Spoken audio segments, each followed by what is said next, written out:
अमन Amir Hamza welfare society में आपका स्वागत है। मैं काजी अहमद अली, आपका दोस्त, आपका होस्ट, आपका एजुकेटर, आपके बीच लाया हूँ आज 1 जनवरी का करंट अफेयर्स। तो आज 1 जनवरी है, आप सभी को नववर्ष की हार्दिक शुभकामनाएं। हमारे यूपीएससी हब चैनल को अगर आपने सब्सक्राइब नहीं किया है तो पहले सब्सक्राइब कर लें, बेल आइकन दबा लें, जिससे हमारे सारे नोटिफिकेशन आप तक पहुँच सके।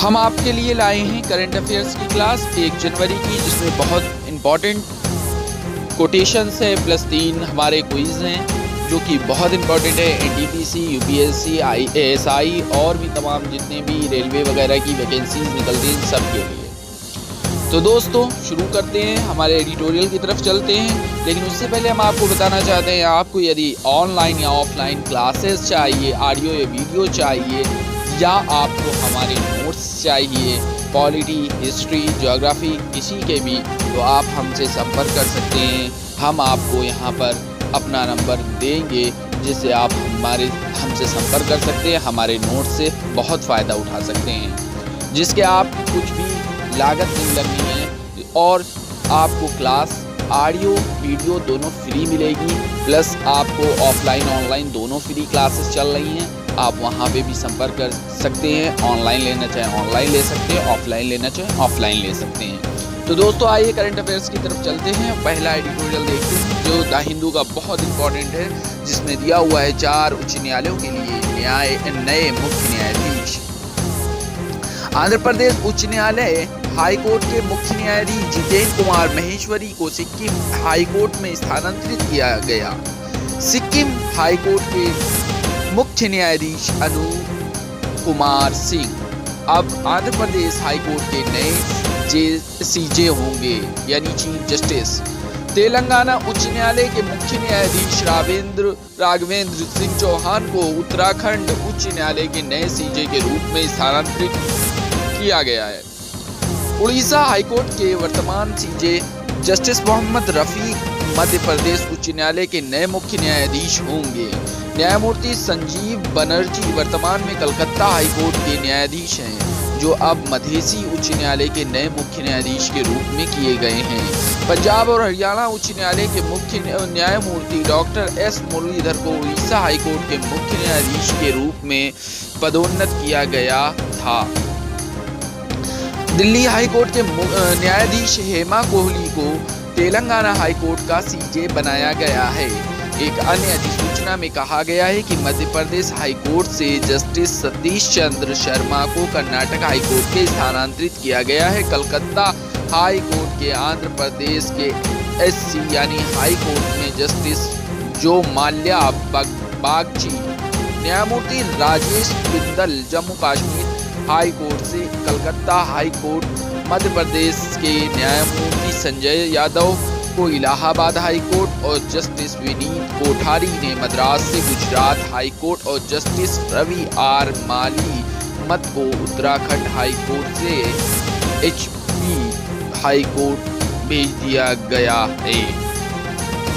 तो दोस्तों आइए दूसरे एडिटोरियल की तरफ बढ़ते हैं और देखते हैं कि यहाँ क्या विशेष हमारे लिए है। उन्नत IRCTC वेबसाइट लॉन्च की गई है, जो कि रेलवे ने लॉन्च की है, और आपको बताते चलें कि ई-टिकटिंग प्लेटफॉर्म से यात्री सुविधा बढ़ेगी। इन्होंने हमारे रेल मंत्री पीयूष गोयल ने Indian railway catering and tourism corporation के लिए उन्नत वेबसाइट लॉन्च की है, जो उपयोगकर्ताओं को व्यक्तिगत सेवाएं प्रदान करेगी। दोस्तों ये प्रीलिम्स के अकॉर्डिंग बहुत इंपॉर्टेंट होने वाला क्वेश्चन है और पूछ लिया जाएगा उन्नत वेबसाइट किस के द्वारा लॉन्च की गई। 4 ऑप्शन दिया होगा, जो दिया होगा हमारा एक रेलवे, ये दिया होगा Indian railway catering and tourism corporation. दूसरा दिया होगा हमारा जैसे बोल देगा कि WTO या WHO या कुछ और भी ऐसे कुछ दे देगा ऑप्शंस में।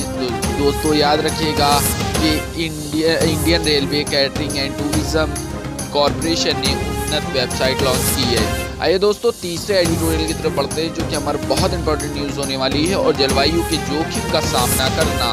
तो उत्तर भारत के कई हिस्से भयंकर शीतलहर की चपेट में हैं, जबकि ला नीना के कारण कुछ क्षेत्रों में सर्दी लंबी और कठोर हो सकती है।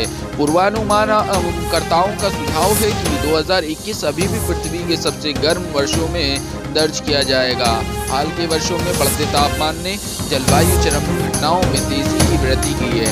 Council on energy environment and water की हालिया रिपोर्ट में पाया गया है कि भारत में 50% जिले आधी से अधिक आबादी के लिए घर अत्यधिक जलवायु जोखिम की चपेट में थे, जबकि भारत ने 1970 और 2005 के बीच 225 चरम जलवायु घटनाओं को देखा। देश ने अकेले 2005 के बाद 310 चरम जलवायु घटनाओं को दर्ज किया। इसके अलावा 1990 और 2019 के बीच भारत को 100 बिलियन से अधिक का नुकसान हुआ। इसके अलावा बाढ़ की तीव्रता में 8 गुना वृद्धि हुई है और इससे संबंधित घटनाओं जैसे कि भूस्खलन और 1970 के बाद 20 गुना अधिक बारिश हुई है। पिछले 2 दशकों में सूखा प्रभावित जिलों में औसतन 13 गुना वृद्धि हुई है। चक्रवातों की आवृत्ति भी 2 गुनी हो गई है। 40 से अधिक भारतीय जिले अब एक अदला बदली की प्रवृत्ति दिखाते हैं। बाढ़ग्रस्त क्षेत्र सूखाग्रस्त होते जा रहे हैं और इसके विपरीत दोस्तों अगला तर्क यह है कि हालिया जलवायु महत्वाकांक्षा शिखर सम्मेलन में संयुक्त राष्ट्र महासचिव ने मुख्यधारा के जलवायु कार्यों के अनुकूलन और लचीलापन के महत्व को रेखांकित किया और 2021 को इसे बनाने या इसे तोड़ने के रूप में वर्ष के रूप में तय किया। चरम जलवायु घटनाओं के खिलाफ अपनी लचीलापन और अनुकूली क्षमता बढ़ाने के लिए 2021 में भारत को क्या करना चाहिए? तो सुझाव दीजिए, मुझे कमेंट कीजिए और बताइए कि भारत को क्या करना चाहिए। यदि अगर आपने इस प्रश्न का उत्तर ढूंढ लिया तो आपको समझ आ जाएगा कि आपकी तैयारी कितनी अच्छी हो रही है। तो आइए दोस्तों क्विज की तरफ बढ़ते हैं। पहला क्वेश्चन ये है कि हाल ही में किस देश की नौसेना ने आधिकारिक रूप से पनडुब्बी INS सिंधुवीर को प्रतिष्ठापित किया है? ए श्रीलंका, बी पाकिस्तान, सी म्यांमार, डी बांग्लादेश। आंसर है सी म्यांमार। दोस्तों म्यांमार नौसेना ने आधिकारिक रूप से पनडुब्बी INS सिंधुवीर को प्रतिष्ठापित किया है। इसे अक्टूबर 2020 में भारतीय नौसेना द्वारा देश को सौंप दिया गया था। यह म्यांमार नौसेना के शस्त्रागार में पहली पनडुब्बी है। INS सिंधुवीर को 25 दिसंबर 2020 को अधिकृत किया गया था। इसे म्यांमार नौसेना की 73वीं वर्षगांठ को चिन्हित किया गया था। INS सिंधुवीर का नाम बदलकर म्यांमार नौसेना द्वारा UMS थिंकथू कर दिया गया है। ये म्यांमार नौसेना के शस्त्रागार में पहली पनडुब्बी है। हाल ही में सेकंड क्वेश्चन ये है, हाल ही में किस राज्य सरकार ने अपनी नई सौर ऊर्जा नीति 2021 की घोषणा की है? ए गुजरात, बी बिहार, सी झारखंड, डी पंजाब। जैसा कि हम जानते हैं इसका उत्तर होगा ए गुजरात। गुजरात सरकार ने हाल ही में अपनी नई सौर ऊर्जा नीति 2021 की घोषणा की है। इसमें 2022 तक और पवन ऊर्जा का उत्पादन 30,000 मेगावाट तक ले जाने का लक्ष्य रखा है। नई नीति से सौर ऊर्जा को उद्योग जगत में व्यापक रूप से उपयोगी बनाने के लिए बढ़ावा दिया जाएगा। सौर ऊर्जा के उपयोग के चलते धीरे धीरे कोयला आधारित बिजली का उत्पादन घटेगा और समग्र गुजरात तथा देश को ग्रीन क्लीन एनर्जी प्राप्त होगी। आइए तीसरे क्वेश्चन की तरफ चलते हैं। क्वेश्चन है, हाल ही में किस राज्य में भारत के पहले पोलिनेटर पार्क का उद्घाटन किया गया? ए कर्नाटक, बी उत्तराखंड, सी तमिलनाडु, डी दिल्ली। तो उत्तर होगा उत्तराखंड। हाल ही में उत्तराखंड में भारत के पहले पोलिनेटर पार्क का उद्घाटन किया गया है। इस पार्क का उद्घाटन नैनीताल के हल्द्वानी में एक प्रसिद्ध तितली विशेषज्ञ पीटर स्मेट ने किया था। इस पार्क के निर्माण का मुख्य उद्देश्य परागकण प्रजातियों के बारे में जागरूकता पैदा करना और उनका संरक्षण करना है। इस पोलिनेटर पार्क में मधुमक्खी, तितली, पंछी, कीड़े की लगभग 50 प्रजातियां हैं।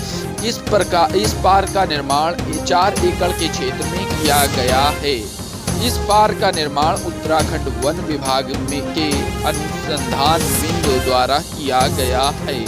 तो दोस्तों, आज के सारे क्वेश्चन यहीं समाप्त होते हैं और हम आपके लिए एक आवश्यक सूचना भी लाए हैं कि सभी छात्र छात्राओं को सूचित किया जाता है कि यूपीएससी टाउन की ओर से कानपुर शहर में यूपीएससी की तैयारी करने वाले छात्र छात्राओं के लिए सुनहरा अवसर अमन अमीर हमजा वेलफेयर सोसाइटी ने कानपुर शहर में निःशुल्क कोचिंग का आयोजन किया है। जो भी छात्र छात्राओं को सही मार्गदर्शन प्राप्त करना हो तो वो दिए गए नंबर पर कॉल कर सकते हैं और संपर्क कर सकते हैं। यदि अगर आपको मेरे हिस्ट्री, पॉलिटी, ज्योग्राफी के नोट्स चाहिए तो आप हमसे संपर्क कर सकते हैं और हमारा यही नंबर है दोनों, और इन दोनों नंबर पे आप कांटेक्ट करें। आपको स्टडी मटेरियल हैंड रिटन मिल जाएगा, प्लस आपको ऑनलाइन ऑफलाइन फ्री क्लासेस मिल जाएंगी। हम आपके लिए आपके जीवन में कुछ आशा के साथ आना चाहते हैं और आपके कैरियर को बेहतर बनाने का प्रयास कर रहे हैं। सही मार्गदर्शन के साथ पढ़ें, आईएएस जरूर बने। हमारा स्लोगन है एक कदम आईएएस यूपीएससी की ओर। थैंक यू, धन्यवाद।